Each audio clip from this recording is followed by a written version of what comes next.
And we would then, after the presentations, have an opportunity to interact and ask some questions and get some responses from the speakers.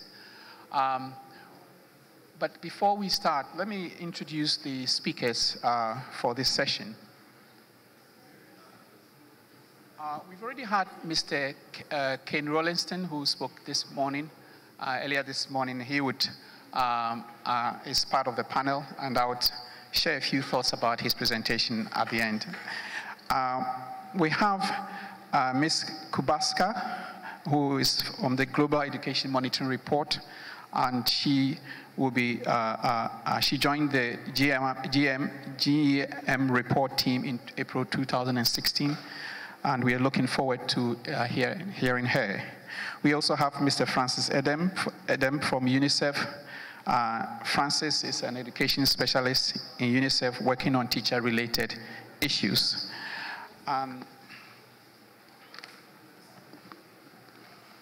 Next, we also have Ms. Emily Cupito from JPAL Africa, and she would be also presenting and sharing some insights from their work. Then we have, finally, not the least, but Dr. Winston Gordon, the Chief Executive Officer for Jamaica Teaching Council, and she would also share her thoughts on the theme.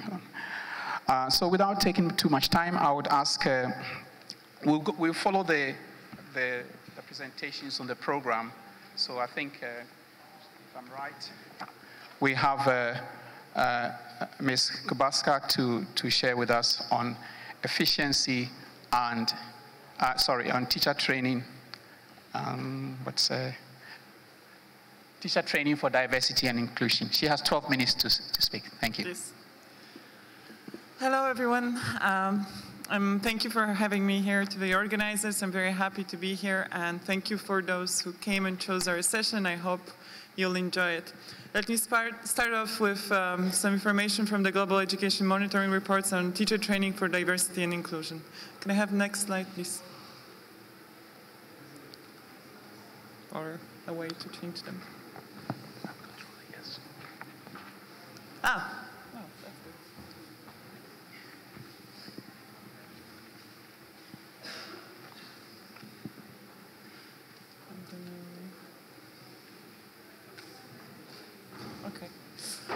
Okay. I hope that most of you know the GEM report, but just in case for those who don't, or just a little refresher, we're an annual report, evidence-based report, which is editorially independent, but hosted and based in UNESCO headquarters in Paris. Our framework stems directly from the Sustainable Development Goal framework, and it's the Action for Education 2030 framework. And it's to be a mechanism for reporting on SDG 4, so education-specific sustainable development goal, and on education in other sustainable development goals. So in certain goals, education might be mentioned directly and explicitly. In other goals or in other targets, education can be mentioned indirectly. For instance, many targets in other SDG goals talk about capacity building, and most of the time that in fact means education. And we will report on the implementation of national and international strategies to achieve the Sustainable Development Goals. And we do that on an annual basis, as I mentioned. Our report is organized in thematic and monitoring parts. In terms of the themes change every year. In 2016, the first report of the series after the Education for All mandate finished, a report focused on education and other sustainable development goals, and was kind of introduction to the new agenda. The 2017-18 report was focused on accountability. And if you're interested, we have the copies of the report in English and in Spanish, and the summaries as well in the exhibition room next door. So I do invite you to come, take a look, and take a copy, actually, and just visit the exhibition room as well. And the upcoming report, which will be launched in less than 2 weeks on 20th of November, will focus on migration and displacement and education's role in migration and displacement and the effects of migration and displacement on education. Finally, the 2020 report, we already know, will focus on inclusion in education. And it will be launched probably in February or March 2020. My presentation will look at 3 key questions. So the first is, are teachers trained and supported to face classrooms which are diverse? And are they supported, to foster inclusion in their classrooms? What are some of the key features of teacher training and management systems which are needed to ensure that trained teachers benefit all children? And what can teachers do to foster inclusion in the classroom in terms of practices?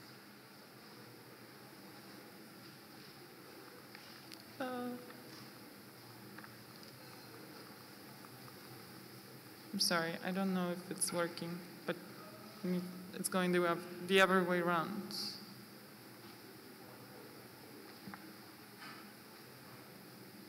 Thank you.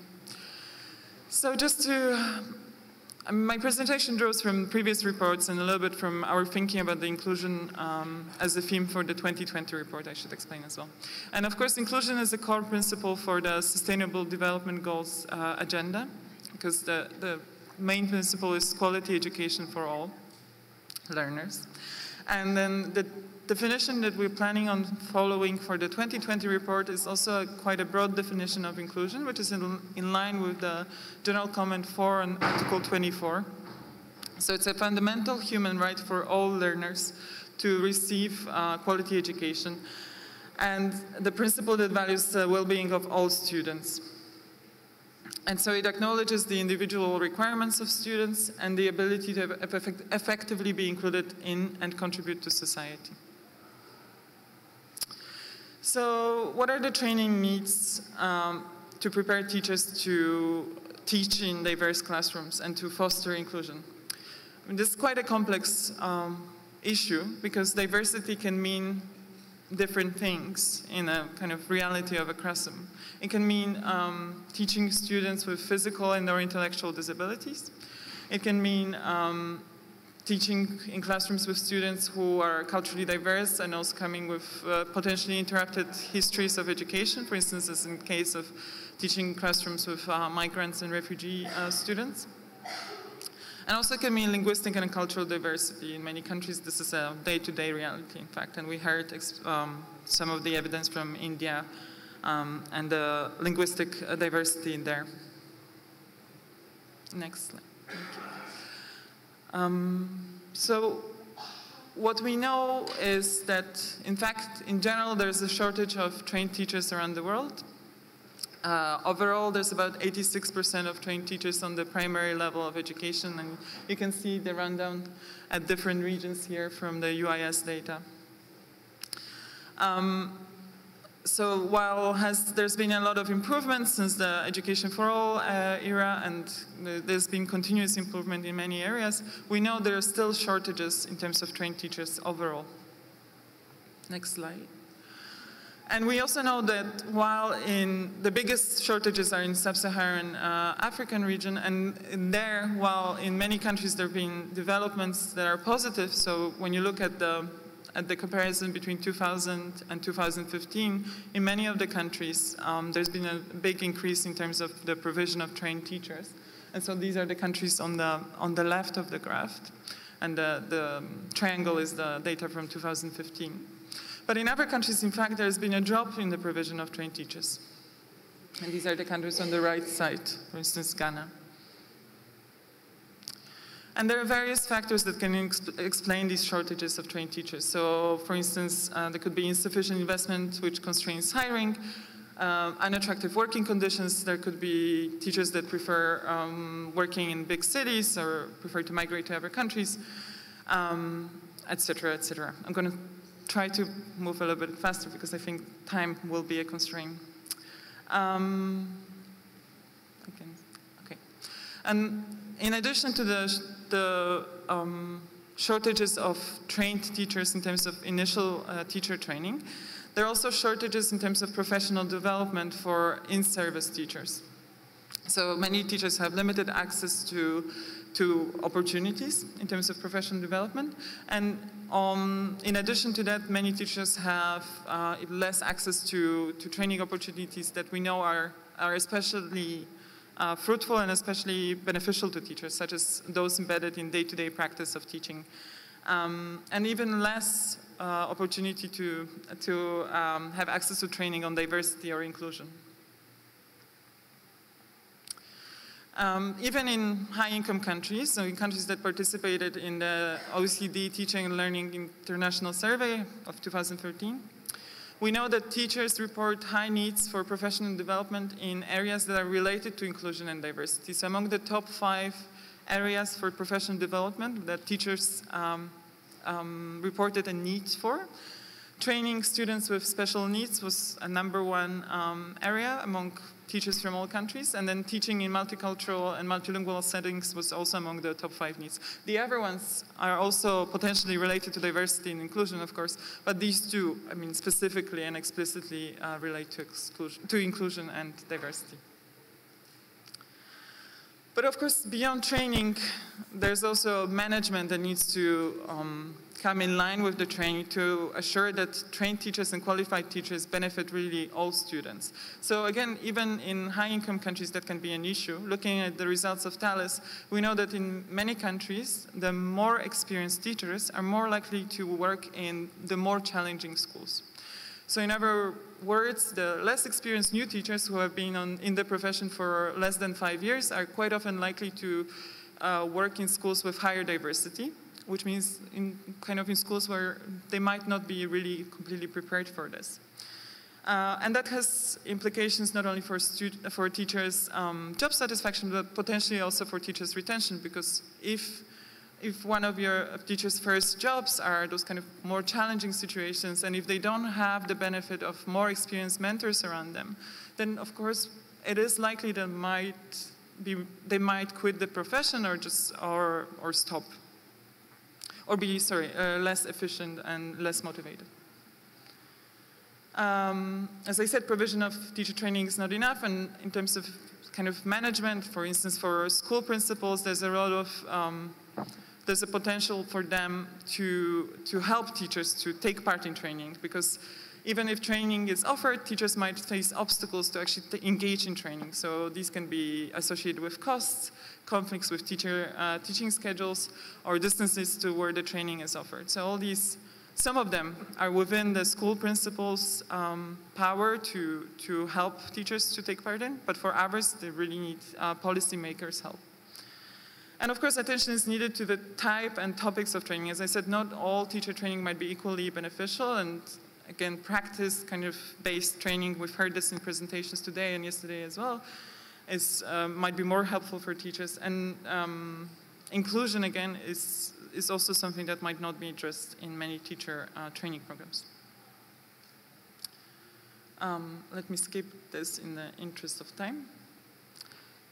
Or no, actually, I think I can do this. Sorry. So in terms of the areas of teacher training that we think, looking at the past reports and the work on the inclusion already starting at the GEM report, teachers need specialized training and support to address diversity for both individual learning, but also in terms of the wider community. One can think about the interactions between teachers and parents, and teachers and kind of bigger communities, teachers and guardians of students. If there is diversity in terms of cultural or linguistic diversity, teachers do need assistance and do need training in terms of reaching out to parents. Teachers also need help in promoting openness to different perspectives, to diversity, and to help to address and counteract the prejudice that can really hinder many learners' opportunities to learn. For instance, with students with disabilities and special learning needs, we know that these groups are particularly vulnerable to exclusion from education. Among those who are out of school, about 1/3 are children with disability. And the risk is especially high for children who have multiple characteristics that make them vulnerable to exclusion. So for instance, adolescent girls in rural areas who have disabilities are particularly vulnerable to exclusion. And also their safety in schools can sometimes be threatened. And the training programs need to be robust enough, because there are different methods and different needs for teacher training for Thank you. For students with, for instance, physical versus intellectual disabilities, for different other characteristics that make students vulnerable to exclusion. One of the things that seems to emerge from the literature is that student-centered learning is particularly important in these cases. But of course, teachers need help and kind of wider system support to be able to provide that kind of learning. Support staff for teachers is something that's not always there in many countries. And inadequate materials, this can include, for instance, materials in Braille. Sorry. And I think as we speak about teachers, all of us know here, but maybe sometimes in dialogues with some of the policymakers, we have to remind them and everyone that teachers' role goes beyond just teaching in terms of conveying knowledge. So teachers can play an important role, for instance, in fighting stereotypes and discrimination. And particularly teachers, having a diverse teaching force in itself can be also an important signal to send to all learners about the importance of diversity and can be helpful in creating a tolerant and accepting and inclusive environment. For instance, we know that programs which try to increase diversity among teaching staff tend to be beneficial in creating more tolerant communities. In Mozambique, program to recruit visually impaired teachers help to create more welcoming community for students and teachers alike. Teachers themselves, though, as a word of caution, can be also influenced by the negative environment, and they are, to some extent, a product of the culture that they live in and work in. So teacher awareness campaigns and specialized programs incentivizing teachers to kind of be more open and to incorporate more learner-centered techniques are also important. My time is over, so let me just thank you. And the 2019 report will be launched on 20th of November, so please come to our website and download it when it's ready, and yes, contact me if you have any questions. Thank you very much. Thank you very much. I think you've raised some very, very important issues that we would be able to discuss further. We're moving from teacher training issues to talk about issues around teacher management. And Mr. Francis Ndem from UNICEF will be talking about, will be speaking on equity and efficiency in teachers' management.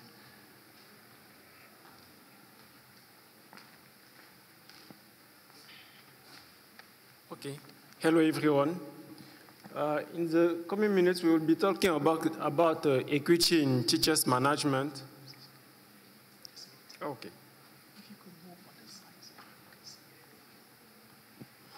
What are we talking about? We are talking about the idea that globally, we will expect schools with higher number of students to also have higher numbers of teachers, which is not always the case, as we can see here for this country from West Africa.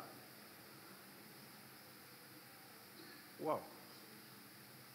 Okay, and why does equity in teachers' allocation matter?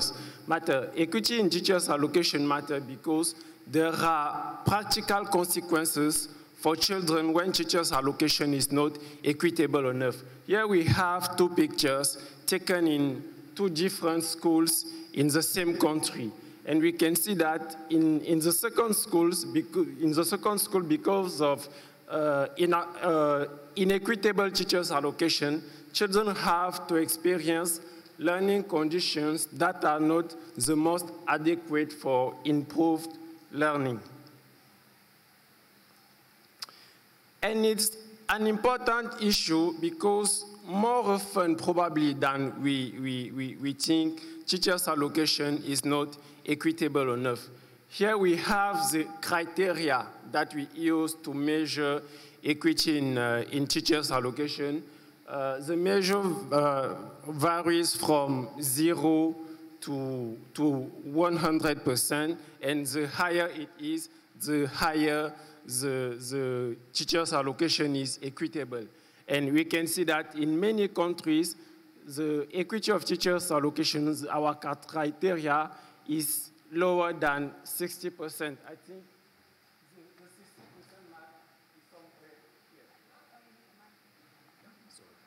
the 60% mark is somewhere in the middle of the first graph for primary education. And what we can see is that as we move from lower levels of education to higher levels of education, equity of teachers allocation generally improves, with very inequitable teachers allocation in pre-primary education in many countries.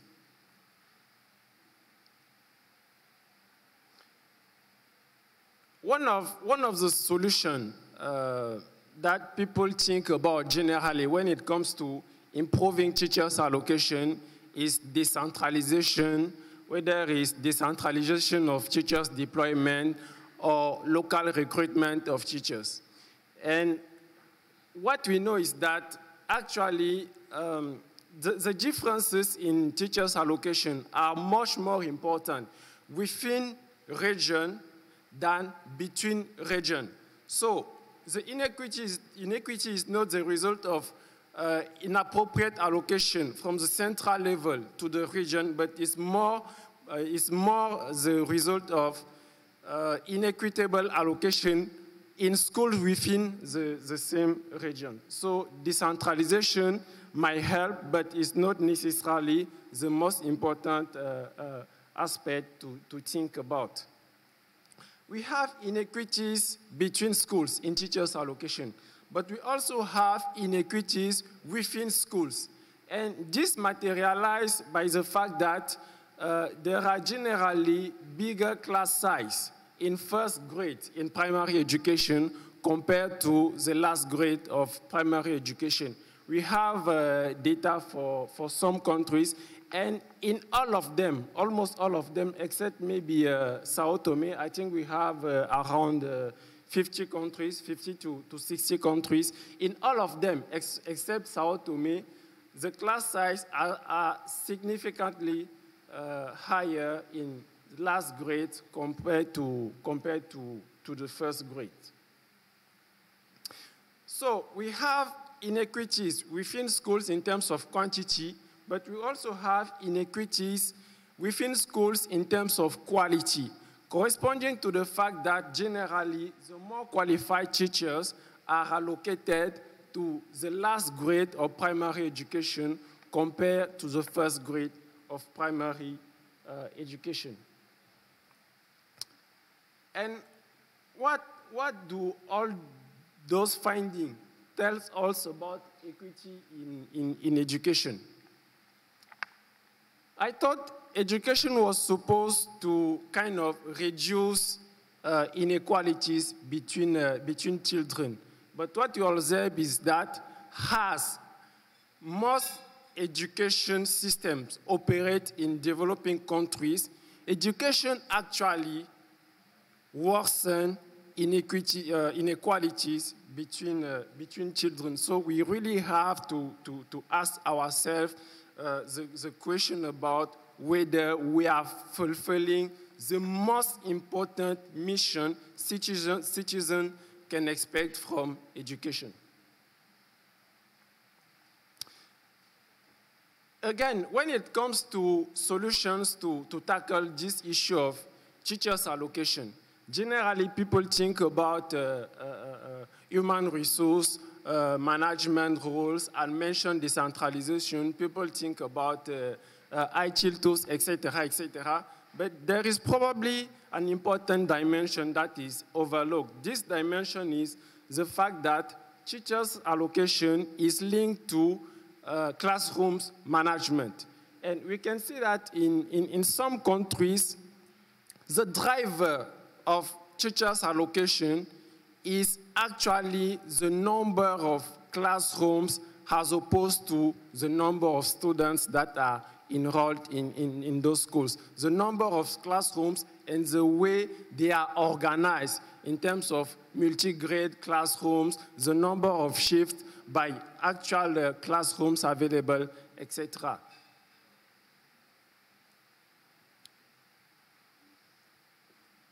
The gender dimension is an important one in the issue of teachers' allocation. In developing countries, and especially in Africa, we observe a significant difference between rural and urban schools in the female representation in teaching staffs in schools, with higher percentage of female teachers in urban schools compared to rural schools.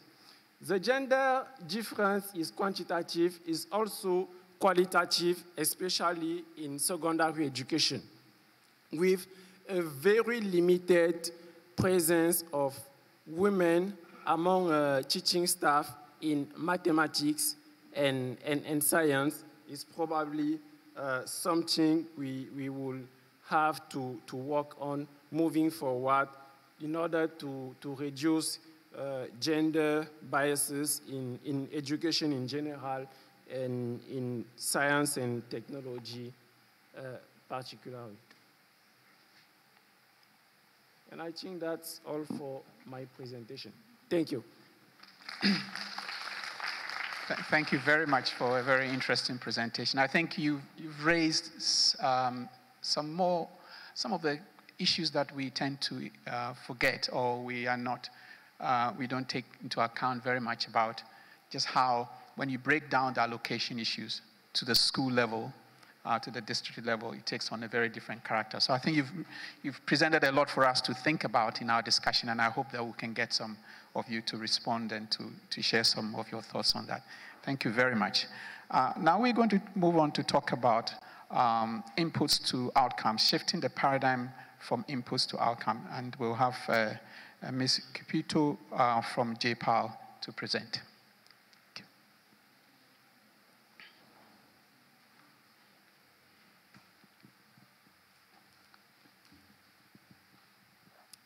Hi, everyone. It's great to be with you today. Thank you, Kwame. So I am Emily. Sorry.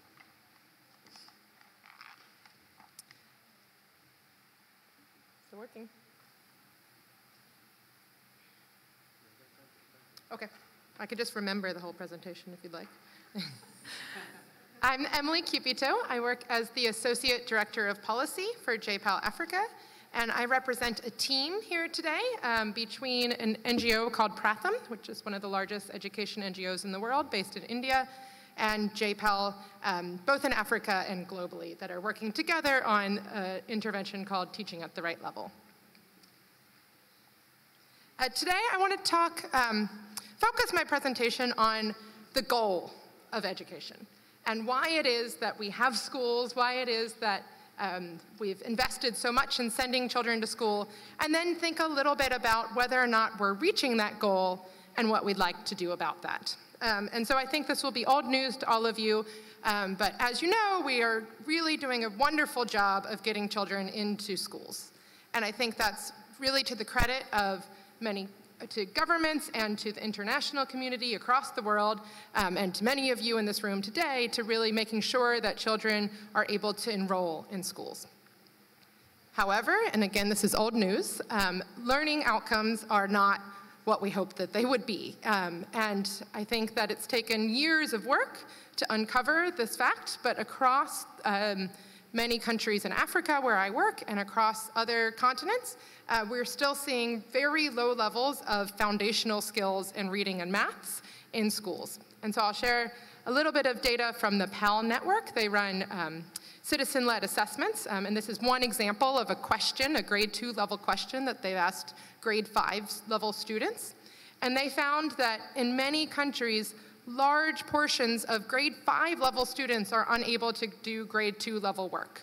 So this means these children have been in school for 5 years and are still unable to answer grade 2 level questions. So for example, in Kenya, about a quarter of grade 5 level students are unable to answer these questions, and in Mali, almost 90% of grade 5 level students are unable to answer that question.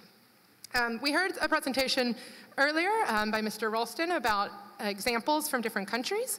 I think one of the things that the JPAL team has done for many years is do randomized evaluations to try to figure out How do we make this better?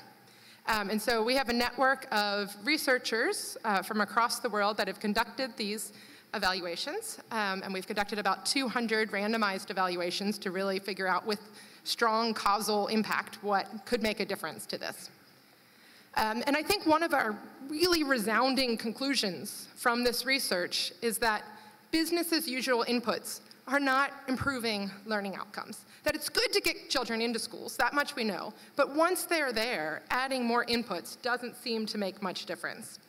And so I'll run through a couple of these studies. So flip charts in Kenya, flexible grants in Niger, grants in Zambia and India all had no impact on test scores. Adding extra teachers in Kenya had no impact on test scores. So this is bringing classrooms from 80 students down to about 40 students.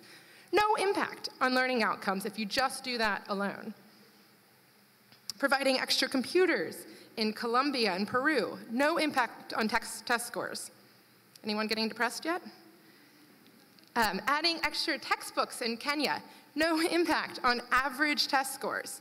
And this last study, I think, gets at a point that we see from other research too, which is the direction in which we're missing this target.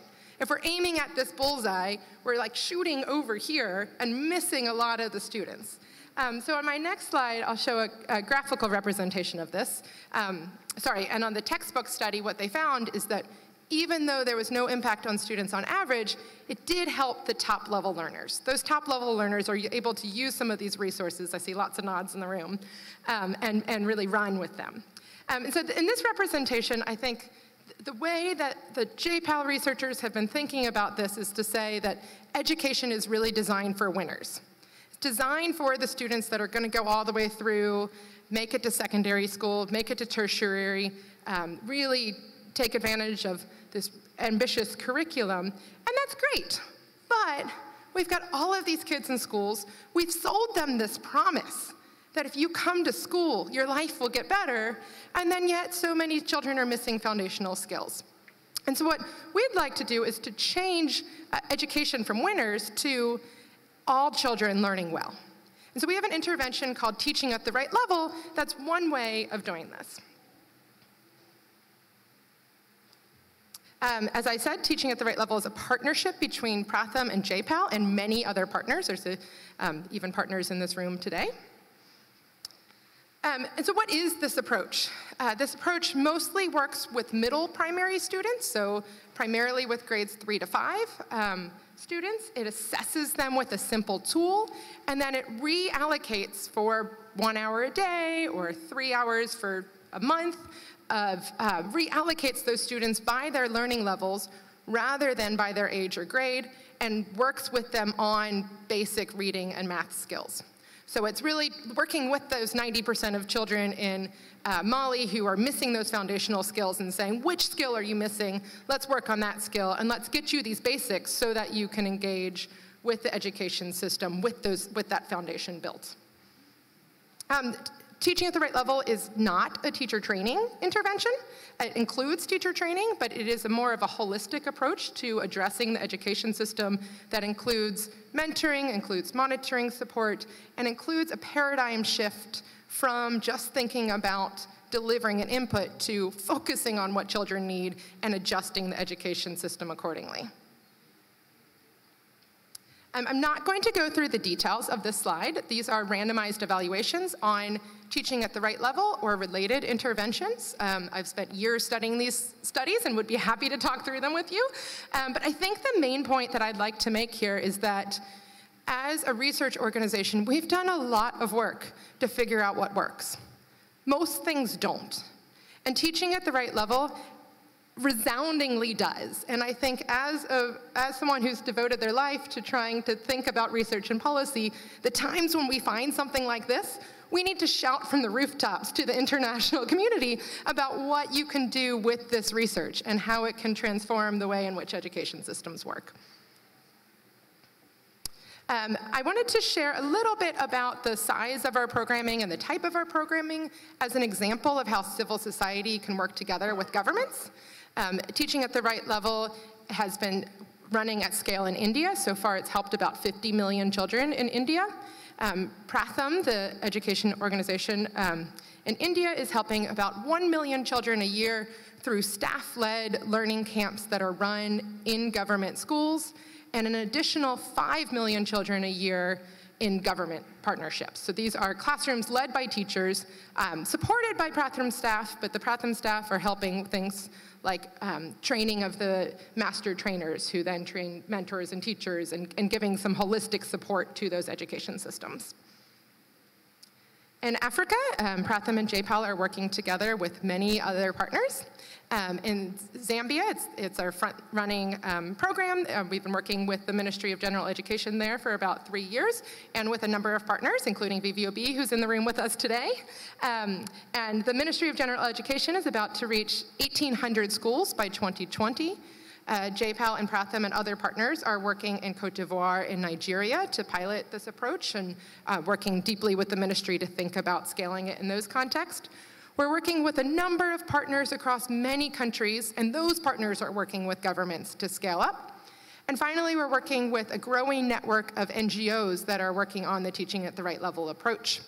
One point I'd like to make from the slide is that we think it's really important to be working both at scale and in small ways so that we learn and we innovate and we test. And I think that Rukmini Banerjee, for example, one of the co-founders of Pratham, thinks it's really important that we keep this groundedness of working closely with students and in being in classrooms a lot and working with NGOs that can flexibly test new ideas, but also push ourselves to think about systems and to think about scale and to give technical assistance to governments who really are reaching the most students in the education system.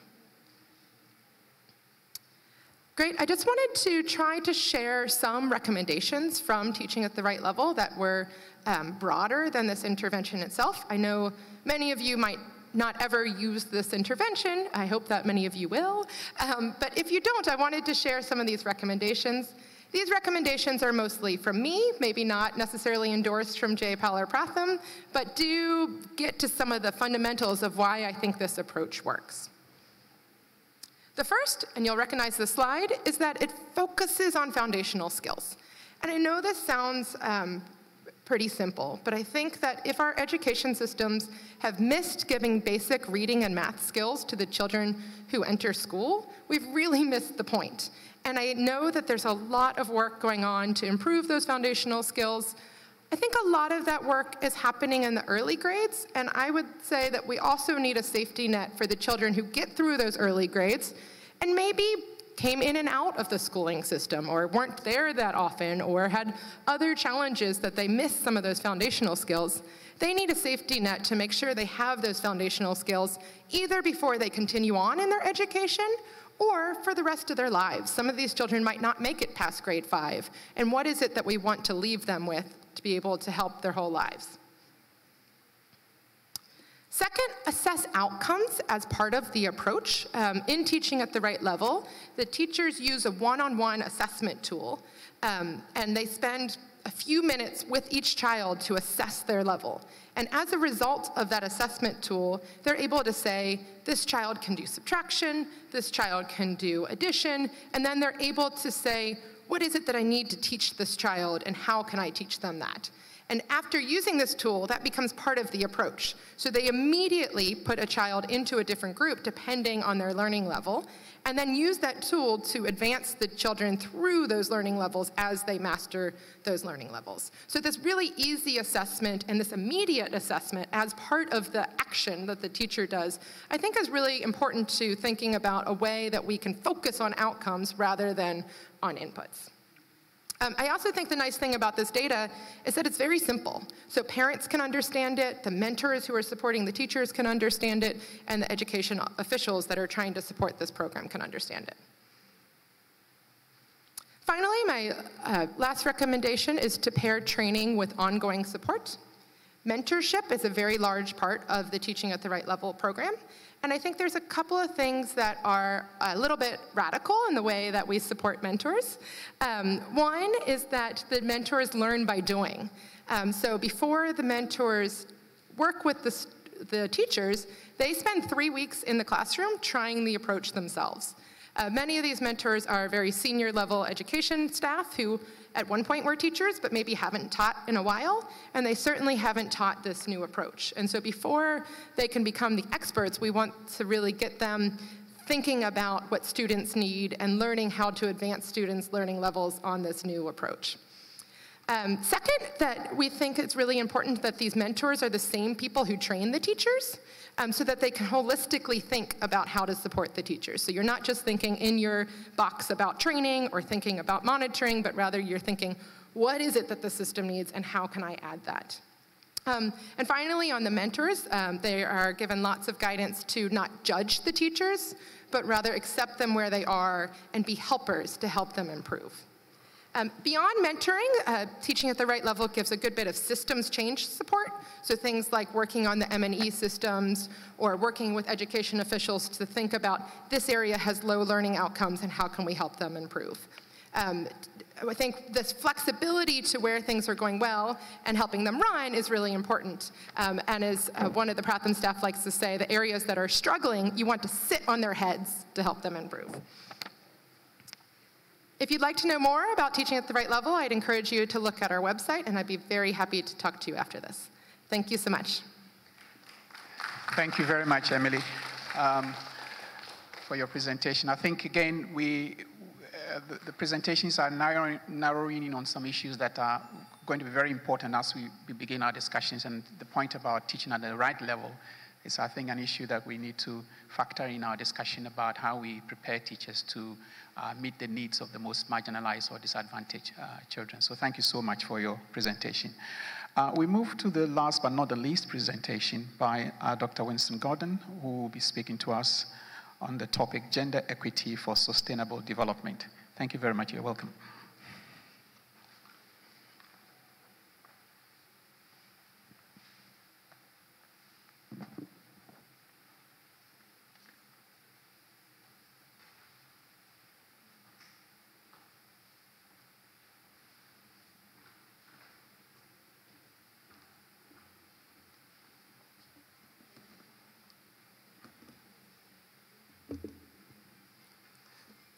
Honorable Minister, colleagues, good morning. This is a special privilege for me, and I'll tell you why. I worked with UNESCO for many years, and I worked in Africa, and I was the person who launched the African Program on Girls in 1993 in Burkina Faso, jointly with UNESCO and all the others. When I came home to Jamaica, I retired, I came home, and I was going to fight for girls again. I've been doing that for so many years. And then I found out that was not our challenge, that our boys were not engaging in education. And so we decided to engage ourselves with our challenge. But before I go on, I'd like to make a statement that's for the records, and I'd like to see that statement in our final outcomes. Teachers can do all that we ask them to do and what we ask the profession to do and deliver if they are empowered to do so. What then we ask ourselves, what is empowerment? It's not just training them in their academics. It's not enough to train them in some of the traditional practices as we have done. They have to have the confidence,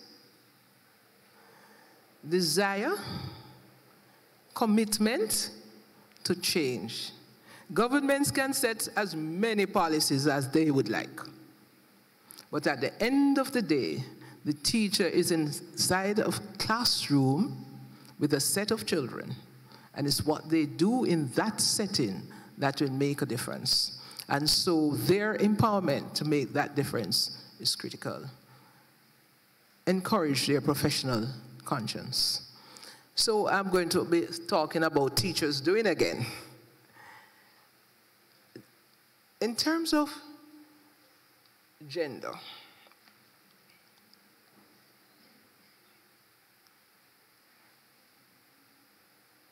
Let me get the technology right. And maybe I've gotten it wrong.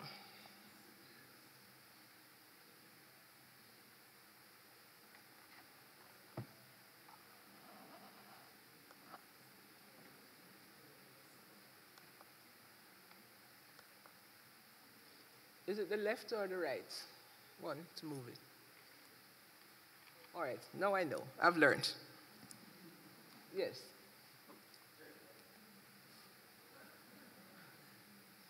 Good. In Jamaica, this first slide just gives you a summary of Jamaica. We value our people. We're small. There are just 2.7 million of us. That's smaller than the population of Paris. But so we have to work on our people. Our budget, we spend a lot of money on education when you consider the size of our budget. We have achieved universal access. Universal access is really not our problem at this stage. Our teachers are trained, 85% of them. In fact, all our teachers at the primary level are trained teachers. The few untrained teachers we have are at the TVET level, where we take specialists in the TVET areas. We have revised our curriculum, and the new curriculum is far more engaging, and it is aligned to national goals and development. We have improved partnerships with communities, working with communities closely to ensure that they engage with our education system. And then we have established some new agencies. There's a lady who is right here. There's a lady who is right here that I can introduce. The Chief Inspector, Ms. Dwyer, could you just stand for a moment so they can see your pretty face? She's the Chief Inspector. We have the council. I'm head of the council. The Tertiary Commission is concerned with higher education. The National Council for Educational Leadership, which is a council that trains in school leadership, in fact, leadership in the entire school system. Then we have the Parenting Commission, because we engage the parents, and we have a commission dedicated to engaging parents, and of course, our Early Childhood Education Commission. We have improved our monitoring and evaluation. We are data-driven. So examinations now,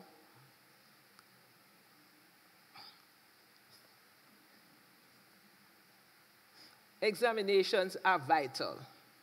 The results are vital. And we use the examination results to tell us where to go. Yes. Now, we are not going to deny.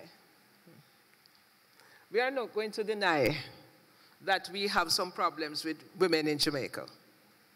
We are not going to deny that, but not at the level of the children. It's at a higher level. It's when you want to climb higher, then you find a glass ceiling. All right? So we are not denying that. In the informal sector, our men are far more dominant. They are dominant in the technical and vocational areas. In some areas, women are taking over. Like in medicine, women, we now have more female doctors than male doctors. Unemployment among youth is high. It's very high. And it's mostly our boys. Now, anybody sitting here can tell you when men are unengaged, they get in all sorts of problems, far more than women.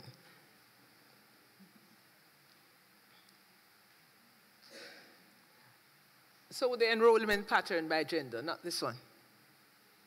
Yes, enrollment pattern by gender. We have more men than women in Jamaica.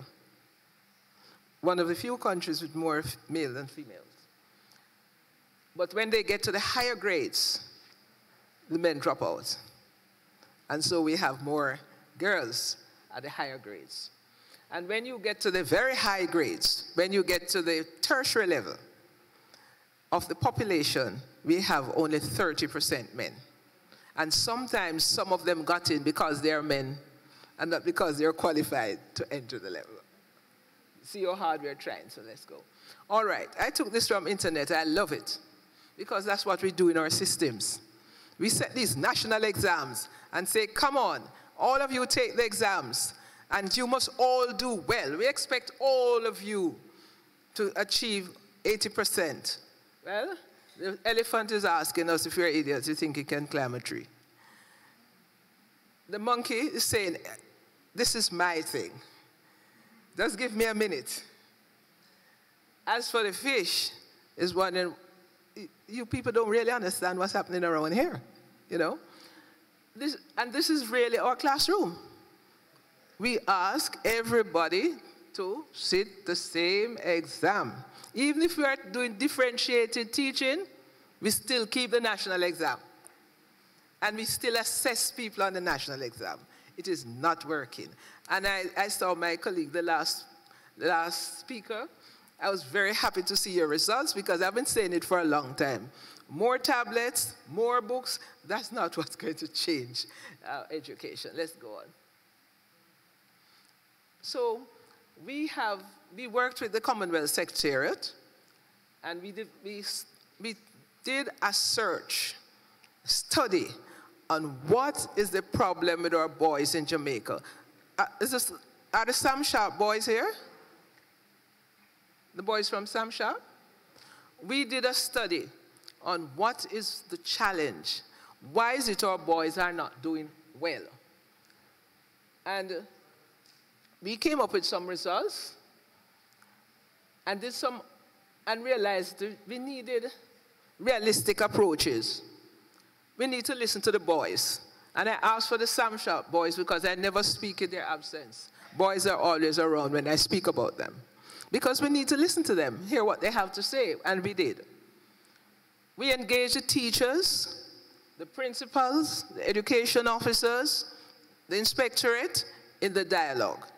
The search, what's the problem? This has been for generations. The problem is as old as my grandmother and maybe older.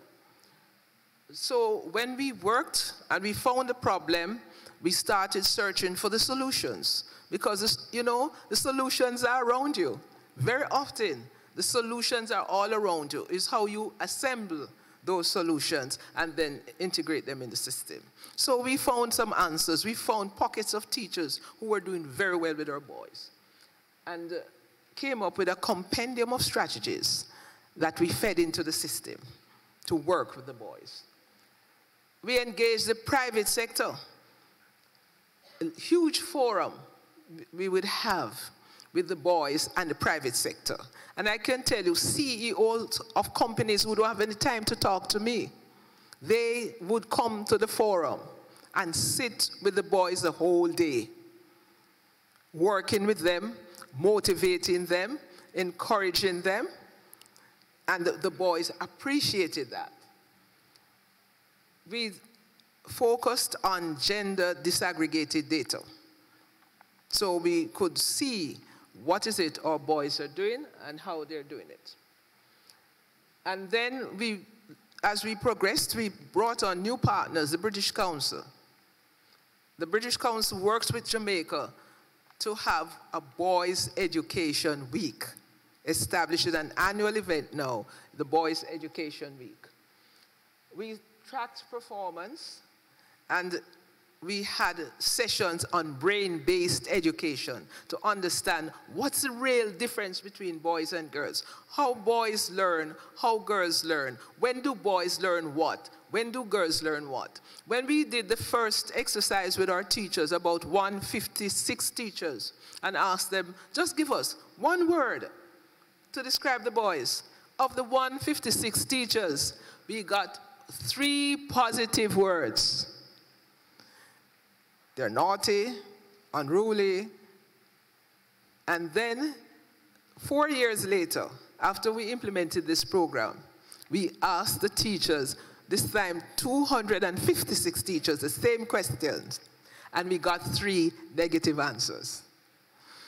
It tells you that the program we are implementing has been effective and our boys are changing.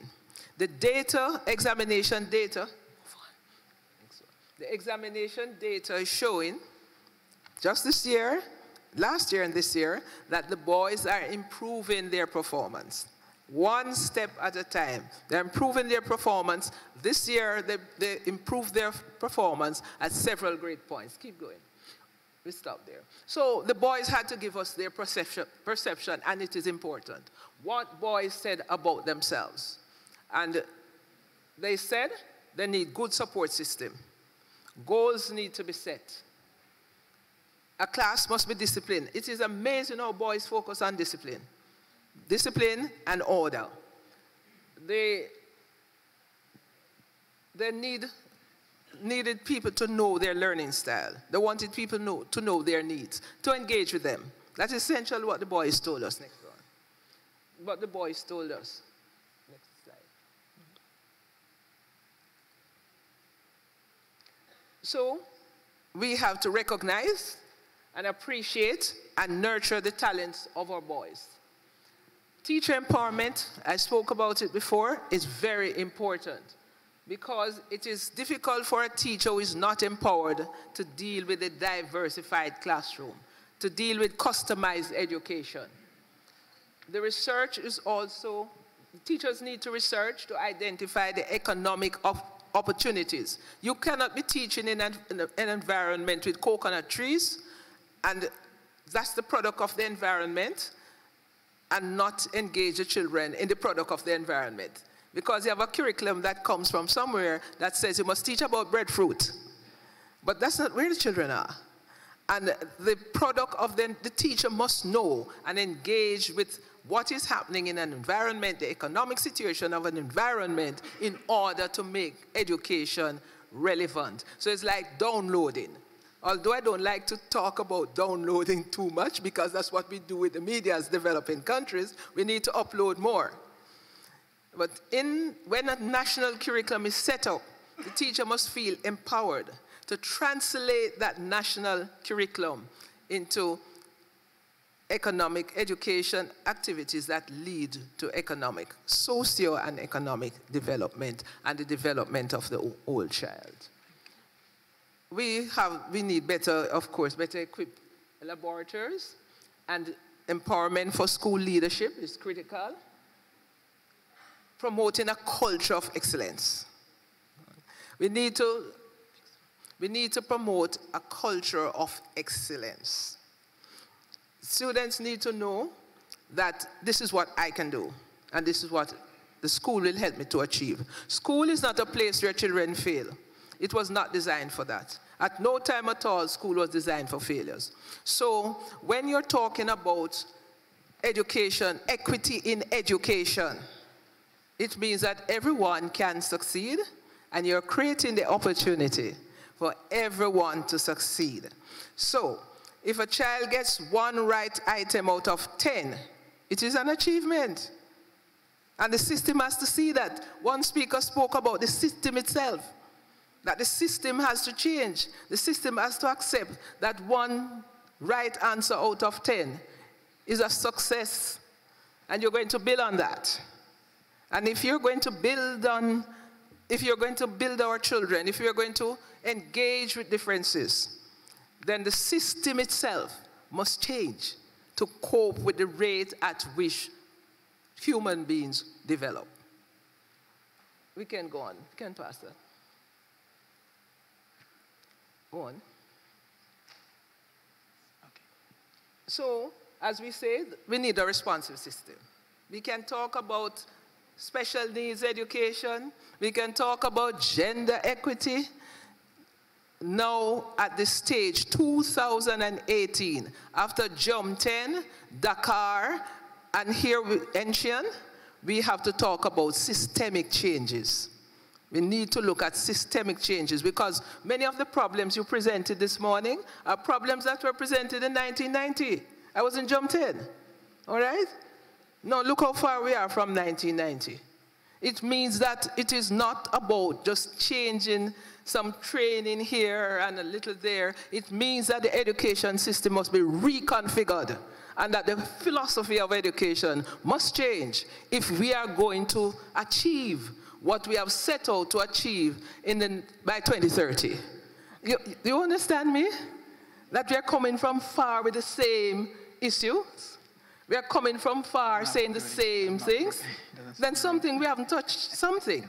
And it is systemic.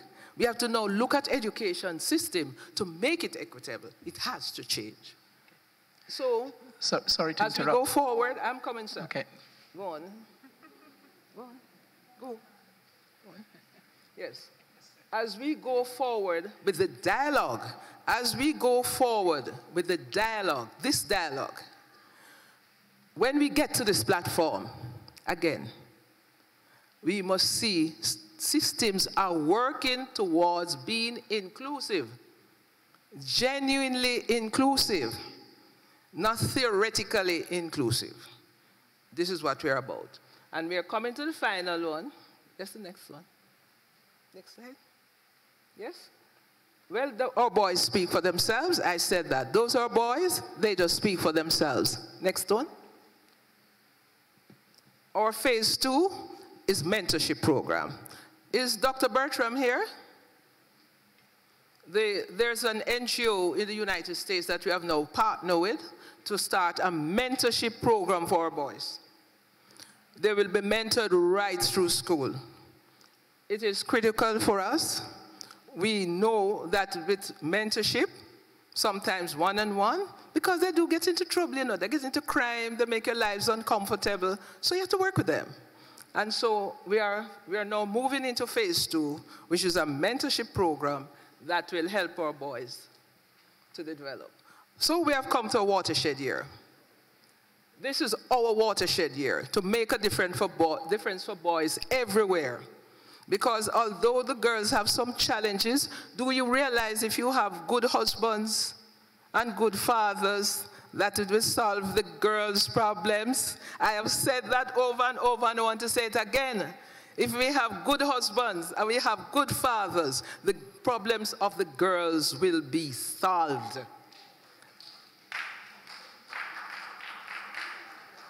So I leave you with more stable families and happier women and peaceful societies. Ladies and gentlemen, let us work with our men and let them achieve what they can achieve the best they can. Don't give them time to idle. Don't give them time to create wars for you, because they create the wars. You ever see women creating wars? That is not likely. They create the wars. So let us work with them so that our lives can be happy and our societies peaceful. Education of our boys will release resources now directed to safety and security for economic advancement. That picture can be sunrise or sunset. It is up to you to decide which one it is. Thank you. Thank you very much, Dr. Gordon. Thank you, and I think you've raised some very important questions and issues for us to also reflect when we are talking about equitable learning outcomes and the way, the importance of empowering teachers, but also the importance of looking at gender as part of the issues that we want to address when we are talking about providing quality teachers for all. I would like to invite my presenters, including Kane. And what I would like us to do is to, Kane already presented earlier in the morning, so I'm hoping that you would remember some of the things he said. I was going to summarize, but I think because of time would leave that out. But he spoke about teacher quality in the context of Vietnam and in India, and raised some issues about how those two different systems produce different learning outcomes and the factors that might be contributing to that. What I want us to do is to spend a bit of time, and if we have some questions, if you can be as brief as possible to any of the panelists, and then we would, first of all, take 3 questions, very short, brief, tell us who you are, and say what your question is. But I also want this discussion to also think about solutions. You know, when you're presenting your questions, or if you have any ideas about what you think we should be looking at, please let's do that. So let's have the first 3 questions. Yes.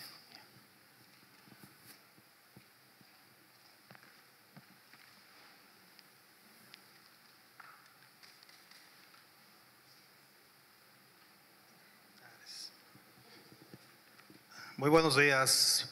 Ángel Paulino Canul, Pacab, México, del Sindicato Nacional de Trabajadores de la Educación, el CENTE.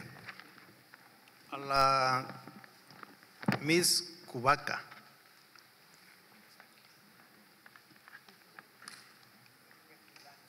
Miss Cubaca. Hacerle dos preguntas.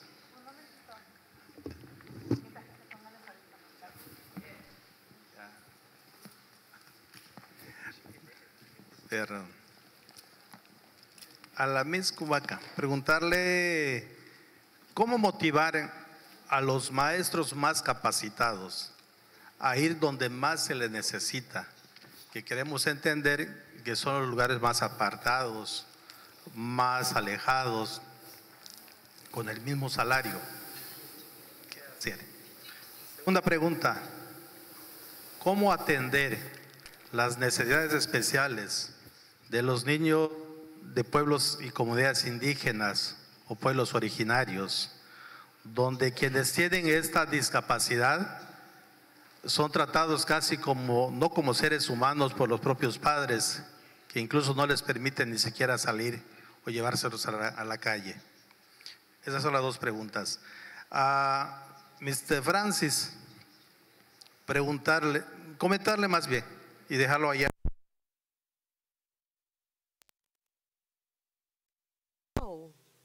Do you deal with the question of inequity when the great inequities that we have existing do not make it easy for the teacher to give due attention to indigenous communities? And I'd like to just make a proposal here.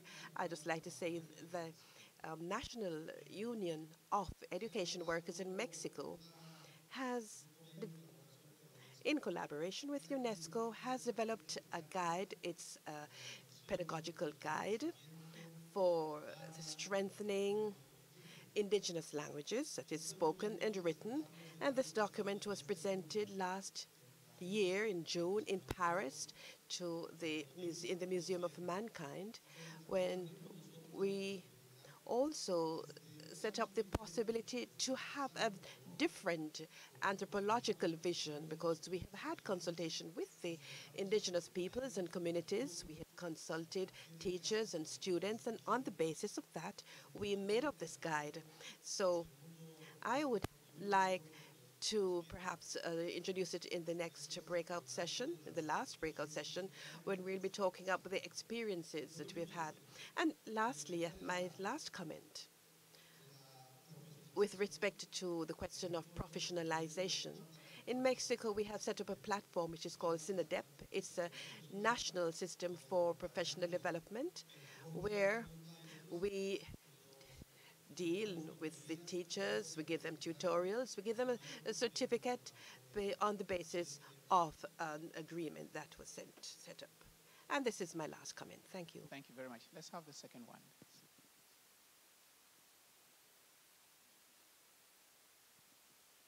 Thank you. I'd like to just make a comment on a particular issue that has been mentioned in the different presentations, which has to do with diversity and particularly with indigenous peoples. It is often the case that we look at how different groups, these groups we call diversity, score different tests, are treated differently or equally, how educators are trained to address diversity in the classroom. But it is not often that we actually question ourselves how we see education and how different groups see education. So just to say that it is very important to think, when we think of equity and inclusion, to think that there are different ways of seeing life, different cosmovisions, different cultures have, and that these views of education, the indigenous knowledge, for example, that there is, can inform education policy in such a way that could inform equity and inclusion strategies better, and that can actually help in introducing some perspectives, some community practices, some stakeholders and agents like the community, like the wise people in the community, as educators that are not taken up in other, or say in mainstream education. So the idea is to say it is not only about differentiating and addressing specific needs, it's also about thinking of education in a different way, thinking about the purpose of education and what it is, which is not only qualification in terms of tests and foundational skills, which are important, but it's also in terms of socialization, of subjectification, and cultural representation. So let's say that. Thank you very much. I would like to have a bit of gender balance here, so let me go. Thank you very much. Thank you very much for a very thought-provoking presentations. And Francis, I really learned a lot, and I learned a lot too. Probably that's what we knew, but you showed us the inequality is perpetuated or even intensified and through teachers and qualification. And I'm just wondering whether a teacher qualification is one of the things, but I think time on task is something very, very important. And I think teaching at the right level is really an intensive time on task. So I'm wondering whether it is kind of an invitation. Could we do this kind of analysis together? And one more quickly. Yesterday at the concert, we have seen what the teacher can do to get the best out of the children. That was beautiful. I was almost in tears. And motivated and innovative and hardworking teachers can get the best out of children. So they become the motivated and hardworking children. And I was wondering about the teachers' perceptions. We teachers, I was a teacher, so I'm still a teacher. Teachers might think, oh, it's a boy, he'll be lazy. Or it's a girl, she's not good at mathematics. Or this is an immigrant child, maybe it's not good. And he's from a poor family. Or she's from a rich family, she must be very good at English and so on. So I wonder what can we do to take these bias and wrong perception out of the teachers.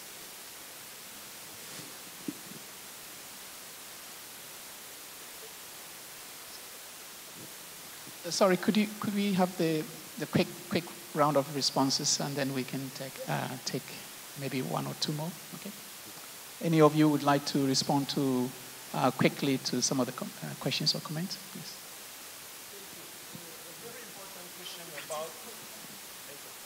A very important question about how to make sure that teachers are allocated or deployed where they are the most needed. I'll just provide an example. In Philippines, we worked with the government to set up a hardship allowance in order to make sure that the most qualified and experienced teachers are more willing to be located in areas, in hardship areas where they are reluctant to be located. It took a whole consultative process to make sure that the allowance will really address their needs. As for the question about responding to the needs of indigenous population, I think it's probably about setting up a supply for service delivery that is tailored to their needs, whether it's about school calendars, whether it's about hiring teachers with some specific characteristics or profiles or whatever.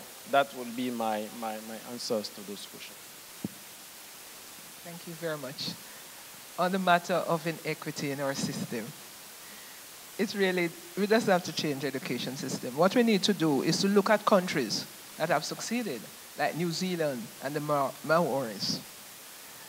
Or look at Germany and its technical vocational program. It has just about the best technical vocational program because it took the traditional practices and incorporated them in their technical vocational program and have stayed successful there on the top of the world because they did that. Now, I can tell you other countries where, because we are right and the indigenous people are wrong, what they did is to kill the people's dogs and try to change their lifestyle because the education Western system is the right system. And so the people turn to suicide. By the time the children reach to 20 and 21, they commit suicide. So we have to get away from that colonialism that says we have an education system that is perfect and we are going to give it to you. And that is what you must engage with. We have to learn from the indigenous people their system, because even if it's not in writing, they have it. And we need to work with it and see how they benefit from their own system and engage the education that we have set up with what the people do and how they succeed in what they do, and value, and put a value in it. Because some of us just feel that if you're not with the technology, washing machine and all those things that we have, then you're poor, you're in poverty. All of those, we have to redefine those things and study people. I would ask, coming out of this session, let us study the people we are trying to reach.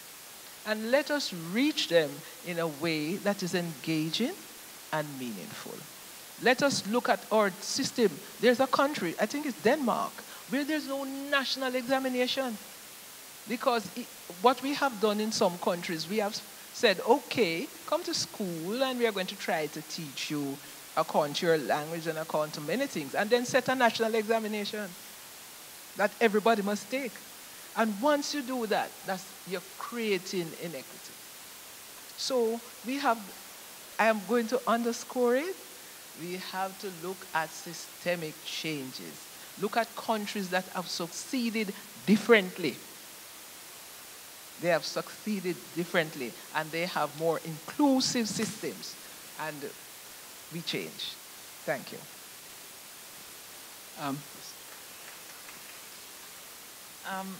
I'm just going to try to quickly answer those very complex questions. In terms of incentivizing teachers to work in remote areas, when you mentioned, of course, one simple solution, so to speak, would be to offer higher salaries, but that's not always possible. So some of the examples that we've seen in countries would be offer, for instance, additional professional development or training, kind of upskilling initiatives that can help teachers to gain more from the experience of working in those areas. Offering other positive incentives, for instance, room and board to work in more remote areas. And then the other approach, I think generally speaking, is to try to remove the obstacles. So for instance, safety is one of the big concerns, especially for female teachers to work in remote areas. So trying to kind of make the environment more safe, to kind of approach the problem explicitly, is this other way to approach this problem. And then again, very short answer, unfortunately, for a very complex question, which is how to address needs of children with disabilities and indigenous children. I don't think there's one solution, of course. One thing that we talked about in the current report, which talks a little bit about indigenous children in the context of internal migration, for instance, is the need for diversifying the teaching force. So to have the teachers that are coming from these groups in the teaching force. We also talk about the need for training for all teachers to be able to talk about, for instance, the history of indigenous populations. So not only the teachers who have those children in their classrooms, but in fact, teachers for all students. Because in some ways, the mainstream students maybe need the awareness and the knowledge about the kind of the history and the issues even more than the students that are coming from those groups, because those students live this reality every day. So in terms of the kind of understanding of the issues, I think that's training for all teachers is really essential and missing in many countries. And then the kind of the issue that Carlos mentioned, which is the incorporation of the culture in the mainstream schooling. So this doesn't have to be indigenous culture. In fact, also for many children with disabilities, there's a kind of an element of culture to that community as well. And that's something that can be incorporated in kind of teaching and learning in the classroom for all students. And then another thing, the last thing that I'm going to mention, is for systems that are moving from separation between mainstream teaching and learning and special needs teaching schools and learning. There's the need for kind of cooperation. So what do you do with these special schools that are being closed or are being used differently. In many countries, those are being transformed into resource centers. And then the need to cooperation between the teachers, which is a difficult thing, between the mainstream teachers and the special needs school teachers is really important because both can offer each other the skills that the other are missing, but it is a complex thing. Sorry, our time is nearly up, and I'll just give a minute each to Emily and Kane, just to, if you have one last word to add. Just a minute. Great, sure. I think that this issue of teacher motivation is interesting. I think that from my experience with teaching at the right level, the best thing for teachers is to be able to see their students accelerate. And by having a flexible system that's actually looking at where those children are and pushing them to get to the next level, but maybe if the students are here, not asking them to jump to here, but first getting on to here, lets them accelerate to there very quickly. And I think that's extremely motivational for teachers. And we see lots of contexts where teachers make very little and are in really rough situations and are really get excited when they have the tools to help the children in their classrooms. And so thinking about how to give them those tools, I think, is really important. Just very briefly, I'm not here to represent the Vietnamese government, although it sounds like I am, and the next thing that I'm about to say. But in response to that question of how do you get teachers in the right place, how do you motivate them, deploy them correctly, that isn't so much of an issue if, as in Vietnam, you're training the children in the schools to be equipped to be teachers when they leave school. And so identifying the most talented children and putting resources into them in the most remote areas so that they can eventually become teachers, and then spending money on them in teacher training centrally. But they want to return to the places where they came from, even if they are isolated areas, and that can be a much more successful policy. Thank you very much. Sorry, we've had to move quickly because our time is up. I know some of you have questions, and I would encourage you to grab the speakers and continue the discussion. I thank you very much for all your cooperation. I would like us to give a round of applause to our speakers.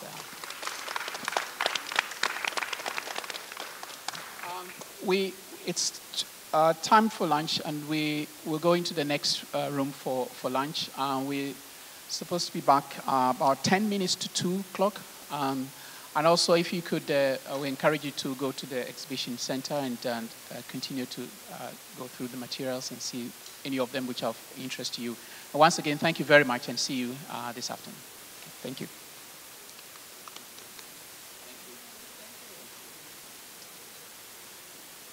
Thank you, Amelia. Thanks very much. Sorry, I had to challenging job. No, you were good.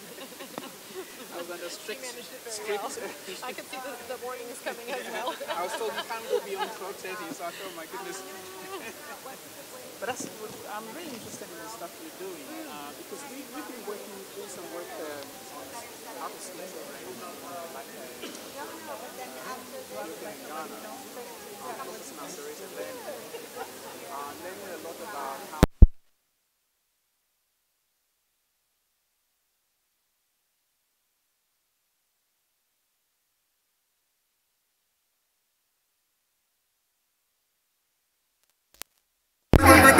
Next